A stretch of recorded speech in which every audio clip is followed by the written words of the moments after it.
예, 안녕하십니까. 저는 오늘 현장 최고위원회 사회를 맡은 충북 증평진천음성 국회의원 이모선 수석 사무부총장입니다.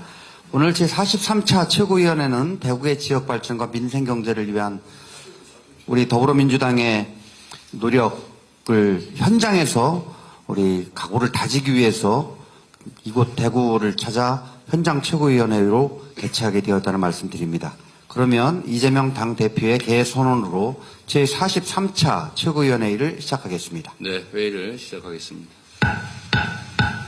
먼저 중앙당 참석자분들을 소개해드리겠습니다. 이재명 당대표님 참석하셨습니다. 반갑습니다. 김민석 최고위원님 참석하셨습니다. 전현희 최고위원님 참석하셨습니다. 한준호 최고위원님 참석하셨습니다. 김병주 최고위원님 참석하셨습니다. 이현주 최고위원님 참석하셨습니다. 송순호 최고위원님 참석하셨습니다. 진성준 정책위의장님 참석하셨습니다. 김성혜 대변인님 참석하셨습니다.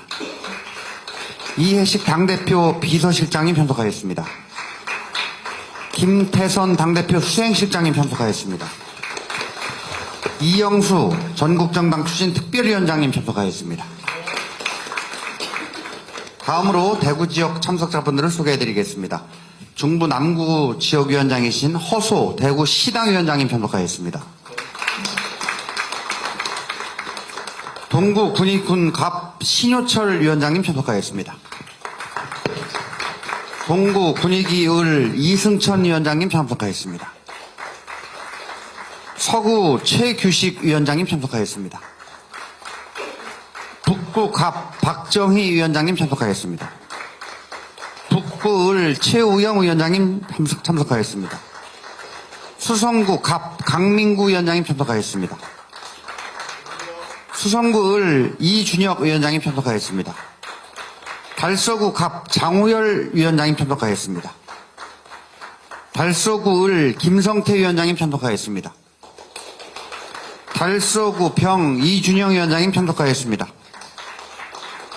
달성군 박형용 위원장님 참석하였습니다. 참석해주신 위원장님들께 진심으로 감사드립니다. 이어서 모두 발언을 진행하겠습니다. 먼저 이재명 당대표님의 모두 발언이 있겠습니다. 대구 시민 여러분, 오랜만에 인사드리는 것 같습니다. 살기가 너무 힘들고 그 중에서도 지방 경제가 너무 나빠져서 우리 대구 시민 여러분께서 참 마음의 고생에 더해서 민생에서도 크게 애쓰시고 계신 점에 대해서 정치를 맡고 있는 사람의 한 사람으로서 매우 안타깝게 생각한다는 말씀드립니다. 방법을 찾아내야 되겠죠. 1% 저성장에 늪에 갇힌 정부의 초라한 경제 성적표가 공개됐습니다. 한국은행이 올해 경제 성장률 전망을 2.2%로 그리고 내년 성장률 전망을 1.9%로 하향 조정했습니다. 1%대로 떨어지고 말았습니다. 정부가 내세운 상저하고의 최면이 결국 신기루가 되고 말았습니다. 국내 기업 절반이 내수 침체, 수출 경기 둔화를 이유로 긴축 경영, 투자 축소, 채용 축소를 선택했다고 합니다. 어제 포항 죽도시장에서 우리 상인회 간부 여러분들을 만났습니다. 그런데 그 중에 한 분이 죽도시장 도매상을 20년 넘게 했는데 요즘처럼 어려운 때가 없었다. 도매상도 이렇게 어려우니 소매상들은 얼마나 어렵겠냐 이런 말씀을 하셨습니다. 그리고 또 다른 상인회장 한 분은 참 안타까운 말씀이었는데 뭐 이거 해달라 저거 해달라 이런 얘기하지 않겠다. 우리에게 최소한의 희망이라도 만들어달라 이렇게 말씀하셨습니다. 경제성장이 멈추고 있습니다. 그리고 내수가 침체되고 있습니다. 이럴 때일수록 정부의 적극적 재정정책이 반드시 필요합니다. 가계, 기업, 정부 이 경제 3주체 중에서 이 불황기에 역할을 할 수 있는 것은 결국 정부 재정 역할밖에 없습니다. 서민과 중상층이 허리를 펼 수 있도록 그리고 다시 지속적 성장의 대한민국으로 다시 돌아갈 수 있도록 경제정책 기조의 전면 전환이 반드시 필요합니다. 정부의 역할에 대한 기본적 사고의 전환이 있어야 됩니다. 모두의 삶이 어렵지만 대구 경북을 포함한 지방의 어려움이 훨씬 더 큽니다. 수도권 집중화 때문에 지역이 소외되고 있습니다. 이걸 해결할 수 있는 것은 결국 정부밖에 없습니다. 균형 발전을 위한 투자, 또 지역의 특성을 살린 산업 재배치 같은 지속적 성장을 위한 노력이 필수입니다. 말씀드린 것처럼 대구가 어려운 것은 대구 자체의 문제라기보다는 우리나라 전체 경제 성장의 하강, 그리고 경기의 극심한 침체에 더해서 국토 불균형 발전, 수도권 1극 체제라고 하는 것이 주 원인입니다. 원인이 있으면 처방이 있는 것이죠. 이 문제에 대한 처방으로 국토 균형 발전 정책 그리고 성장 회복을 위한 정부 재정의 적극 역할이 반드시 필요하겠습니다. 우리 민주당은 홍준표 대구시장과 협력해서 달빛 내륙철도 특별법을 통과시킨 바가 있습니다. 그리고 여기에 더해서 여야가 힘을 모아서 대구 경북 통합신공항 특별법도 그리고 경주 에이펙 지원 특별법도 얼마 전에 통과됐습니다. 우리 민주당은 여기서 멈추지 않을 것입니다. 국가 로봇 테스트필드 대구 유치, 도시철도 4호선 건설, 그리고 경북도청 후적지에 문화 및 ICT 특구 지정 같은 대구의 미래를 위해서 최선을 다하겠다는 말씀을 드립니다. 우리 여기에 함께하고 계신 대구의 지역위원장님들과 당원들께서도 대구 지역 발전을 위해서 최선을 다해 주시기를 당부드립니다. 폭설 피해가 이 남부지방은 좀 덜한 것 같긴 한데 중부지방, 수도권 중심으로 피해가 엄청나게 큽니다. 특히 강원 지역들도 그렇고 충청 지역 말할 것도 없는 것 같습니다. 건물 붕괴, 도로 유실, 인명피해까지 곳곳에 민생의 상체기가 나고 있습니다. 피해가 큰 지역 중심으로 신속하게 특별재난지역 선포를 해야 될 것입니다. 당국의 조속한 그리고 깊은 검토를 당부드립니다. 그리고 여기에 더해서 일상이 된 기후위기에 대한 우리 정부의 적극적 대책이 필요합니다. 전례 없는 폭염, 폭우, 또 117년 만에 폭설, 이런 기후위기로 인한 재난 참사는 우리의 삶을 미흡하고 있고 앞으로 점점 더 심해질 것입니다. 우리 정부의 무대응, 무대책으로는 이 기후위기를 이겨낼 수가 없습니다. 온실가스 감축 목표, 그리고 에너지 전환 등 전 세계 표준에 맞춘 우리 정부 차원의 강력한 기후대책이 필요하다는 말씀을 드립니다. 이상입니다. 다음으로 허수 대구시당위원장의 발언이 있겠습니다. 네. 안녕하십니까. 대구광역시당위원장 허소입니다. 이재명 당대표님과 최고위원님, 정책위 의장님 등 당 지도부께서 현장 최고위원회 회의를 가지고자 대구를 방문해 주신 데 대하여 깊은 감사의 말씀을 드립니다. 현장 최고위 회의입니다. 지방이 현장이고 대구가 현장이라고 한다면 현장에 가장 긴급하고 중차대한 문제는 가속화되는 지방 소멸의 문제입니다. 또 고통스러운 서민 민생의 위기입니다. 지방 소멸 문제는 극심한 수도권 지방의 격차가 좁혀지지 않고 오히려 가속화되고 있습니다. 이 와중에 뚜렷한 대안은 잘 보이지 않고 문제 해결 방안에 대해 정치권과 국민적 공감대도 취약하다는 점에서 문제의 심각성이 더해집니다. 지금까지의 점진적 방식, 제한적 수단으로 이 거대한 지방 소멸 도전을 잘 극복해 나갈 수 있을지 깊은 의문과 우려가 듭니다. 지방을 살리는 길이 대한민국 전체를 살리는 길입니다.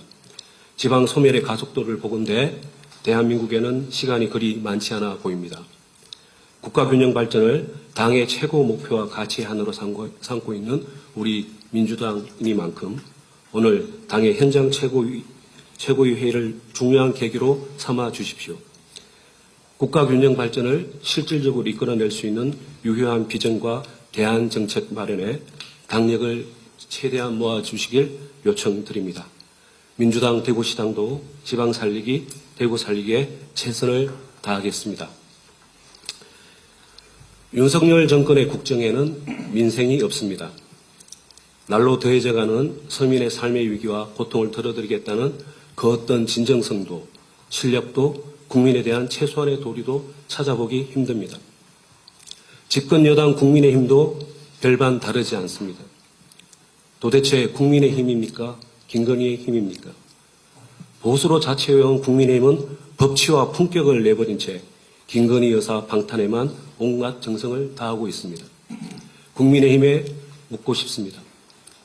도대체 집권 여당 국민의힘은 무너져가는 대한민국 경제와 민생을 살리기 위해 그 어떤 대안을 가지고 계십니까? 숨 넘어가기 일보 직전에 대구 지역 경기와 자영업 소상공인과 직결되는 골목 경제를 살리기 위해 그 어떤 정치를 하고 계십니까? 민주당은 지난번 예결위 회의에서 국회 예결위 회의에서 지역 살안 상품권 예산 2조 원을 통과시켰습니다. 대구 시민이 사랑하는 대구로 페이 예산도 여기서 나옵니다. 민생 돌봄의 마중물입니다. 이것만큼은 정부 여당이 동의해 주시길 촉구드립니다. 대구 시민과 전 국민이 바라지 않는 지역사랑 상품권 예산 2조 원은 정쟁의 대상이 아니지 않습니까? 오늘이 예산안 법정 처리 마지막 날입니다. 골목 경제를 살리는 데 꼭 필요한 예산입니다. 정부 여당이 꼭 동의해 주시길 간곡히 호소드립니다. 이상입니다. 다음으로 김민석 최고위원의 발언이 있겠습니다. 대구 시민 여러분께 인사드립니다. 검찰 쌈짓돈이 없다고 무슨 민생이 마비됩니까? 권력기관 쌈짓돈 말고는 예비비도 예년보다 많습니다. 꼭 뺄 것만 뺐는데 살림을 못한다는 건 당초 안이 부실했다는 고백이거나 거짓 엄살입니다. 차관 과잉, 예산 과잉, 권력 과잉, 검찰 무소 불의는 끝나야 합니다. 국민의힘은 길 잃은 내전 상태입니다. 대통령과 당대표는 패싸움 중이고 서울시장, 강원지사, 경남지사는 여론조작, 충성 맹세, 채용 거래로 휘청하고 명태균 리스트 당사자들은 침묵하고 다수는 방관합니다. 2,000명 주수를 못 깨 의료 대란은 장기화되고 경쟁력 후보 제로로 다시 여권 제3 용병 후보설이 시작되었습니다. 보수와 국가의 공멸을 부를 김건희 방탄 국정 표류를 보수의 양심으로 막아야 합니다. 대통령 입으로 김건희 국정농단을 유경수 여사에 비교당한 보수의 모욕을 끝낼 때입니다. 대구 시민 여러분의 애국적 판단을 호소드립니다. 다음으로 전현희 최고위원의 발언이 있겠습니다. 대구 시민 여러분 안녕하십니까? 대구 경북 며느리 전현희 최고위원입니다. 윤석열 정부 들어서 대구 경북 지역 경제가 더 힘들어졌습니다. 윤석열 대통령은 경제가 기지개를 켜고 있다라고 하고 있습니다. 거짓말입니다. 대구 경북 지역의 중소기업 경기 전망이 2개월 연속 빨간불이 켜졌습니다. 자영업자의 매출 규모는 대출 규모는 전국 평균을 웃돌고 있고 폐업 신고는 전년보다 16%나 늘어났습니다. 윤석열 대통령은 민생 지키기를 거부하고 범죄 피의자 부인 지키기만 급급하니 국민들의 삶이 갈수록 피폐해집니다.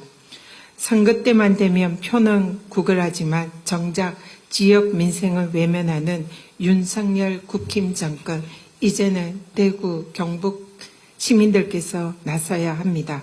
권력을 위임하는 것도 잘못된 권력을 심판하는 것도 국민 주권입니다. 대통령과 국민의힘은 국민이 무서운 줄 알아야 합니다. 민주당은 경제를 선순환시키는 지역사랑 상품권 예산과 고교 무상 교육 국비 지원 등의 민생 예산 확보를 위해서 끝까지 최선을 다하겠습니다. 그동안 국가 권력 기관이 영수증도 없이 용처 입증도 없이 마치 주머니 속 쌈짓돈처럼 특수활동비를 마음대로 써왔습니다. 국민 혈세를 낭비하고 법대로 똑바로 국민의 적법한 예산 심의권 행사를 반드시 해내겠습니다. 언제부터 검찰, 대통령실의 특갈비가 민생 예산이었습니까? 대통령실과 국민의힘의 민생 예산을 살리겠다는 것이 진심이라면 지역사랑 상품권, 진짜 민생 예산 증액에 동의부터 하십시오. 권력기관의 특갈비 전용은 명백한 범죄 행위입니다. 특갈비 불법 전용으로 전직 국정원장 3명을 기소해서 실형을 받게 한 장본인도 다름 아닌 윤석열 검사였습니다. 아무리 개변을 쏘아대도 민생을 외면한 주범은 민생 예산 증액 거부를 한 윤석열 대통령과 국민의힘이라는 사실을 덮을 수 없습니다. 이상입니다. 다음으로 한준호 최고위원 발언이 있겠습니다. 네, 보통 대구를 보수의 심장이라고 부릅니다만 그간의 역사를 되짚어보면 오히려 민주의 심장이라고 부르는 것이 더 적합하지 않나 싶습니다. 1907년 2월 국채보상운동을 처음으로 시작한 것도 또 1960년 2월 28일 민주화 운동을 시작한 것도 모두 대구 시민이었습니다.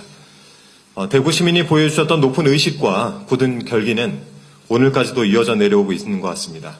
얼마 전 대구 중구 남산동에 새로운 기념관이 개관했다고 들었습니다. 전태일 열사의 삶 중에서 가장 행복했던 시절이 깃든 열사의 옛집을 지켜야 한다는 대구 시민들의 의지가 있었기 때문에 가능했다고 봅니다. 하지만 정부는 엉뚱한 방향으로 나아가고 있습니다. 자주와 민주를 위해 헌신했던 대구 시민의 기대와는 다르게 시대에 역행하고 민심에 역주행하면서 취한 듯이 폭주하고 있습니다. 윤석열 대통령이 그토록 강조했던 노동개혁만 해도 그렇습니다. 한때는 건설 노동자를 건폭이라고 부르면서 한 노동자가 스스로 분신하도록 내몰더니 이제는 노동약자법이라는 기상천외한 법안을 추진하면서 노동계를 편가르게 하고 있습니다. 약자를 보호한다는 허울 좋은 명분을 들어서 노동법 사각지대를 계속 방치하겠다는 선언이나 다름이 없습니다. 과연 이것을 개혁이라고 부를 수 있겠습니까? 지난달 13일 국민의힘은 전태일 열사 54주기를 맞아서 열사의 고귀한 정신을 잊지 않겠다라고 말했습니다. 근로기준법을 준수하라, 내 죽음을 헛되이 하지 말라면서 한 몸을 불태웠던 전태일 열사의 정신을 받드는 길이 고작 노동자 편가르기였는지 윤석열 정권은 뼈를 깎는 반성을 하셔야 되겠습니다. 덧붙여 한 말씀 더 드리겠습니다. 요즘 전국은 한마디로 헌정질서 위기입니다. 윤석열 정권과 관계된 모든 것들이 헌법을 유린하면서 우리 민주주의를 뒤흔들고 있습니다. 민주주의의 싹을 틔우신 대구 시민께서 보시기에 얼마나 한스럽고 우라통이 치밀어 오르겠습니까? 명태균 씨 때문에 선거라는 주권자의 권리가 농락당했습니다. 대통령부터 지자체장, 당대표, 국회의원까지 국민의힘 선거판은 정치 브로커 명 씨의 작품이었던 것 같습니다. 명 씨의 능력이 얼마나 신묘했으면 김건희 여사가 명 씨를 만나자 물건이 왔네요 라고까지 말했겠습니까? 권력자와의 인맥을 통해서 공천을 받게 해주고 여론조사 기법을 동원해서 선거에 이기도록 만드는 명 씨의 행각이야말로 대의민주주의 본질의 훼손입니다. 삼권 분립은 학교에서도 배우는 상식입니다. 예산안 심사는 국회가 하고 행정권은 대통령을 수반으로 하는 정부에 속한다는 사실은 헌법에 정확히 명시되어 있습니다. 그런데 국회 예산 심사를 두고 대통령실의 말창경과 책임 전가가 지나칩니다. 어제 대통령실 전해전 대변인은 감액 예산안 처리를 두고 문제 발생 시 민주당 책임이라고 말했습니다. 얼마나 책임을 전가하고 싶었으면 이 문장만 거듭해서 읽었나 싶습니다만 그렇다고 윤석열 대통령과 정부의 책임이 사라지는 것은 아닙니다. 특활비만 해도 그렇습니다. 예결위 허영 간사가 디브레인 자료를 바탕으로 6대 권력기관의 특활비성 예산을 일일이 분석했더니 무려 2조 1232억에 달한다고 발표했습니다. 이런 예산을 삭감한다고 해서 국민께 무슨 피해가 가겠습니까? 그리고 민주당이 감액만 하고 증액을 안 해서 민생 어려움 해소에 지연이 초래된다는데 그런 중요한 예산은 본 예산안에 담아서 국회에 제출했어야 맞습니다. 국회 예산심의에 대해 겁박하고 정부의 책임도 국회에 전가하는 윤석열 정권의 행태가 과연 헌법에 부합하는 것인지 묻지 않을 수 없습니다. 예산안 처리를 위한 법정 시한이 오늘로 다가왔습니다. 정부는 정부의 일이나 제대로 하시기 바랍니다. 국회는 국회 일을 하면서 헌정 질서를 잡아나가도록 노력하겠습니다. 이상입니다. 다음으로 김명주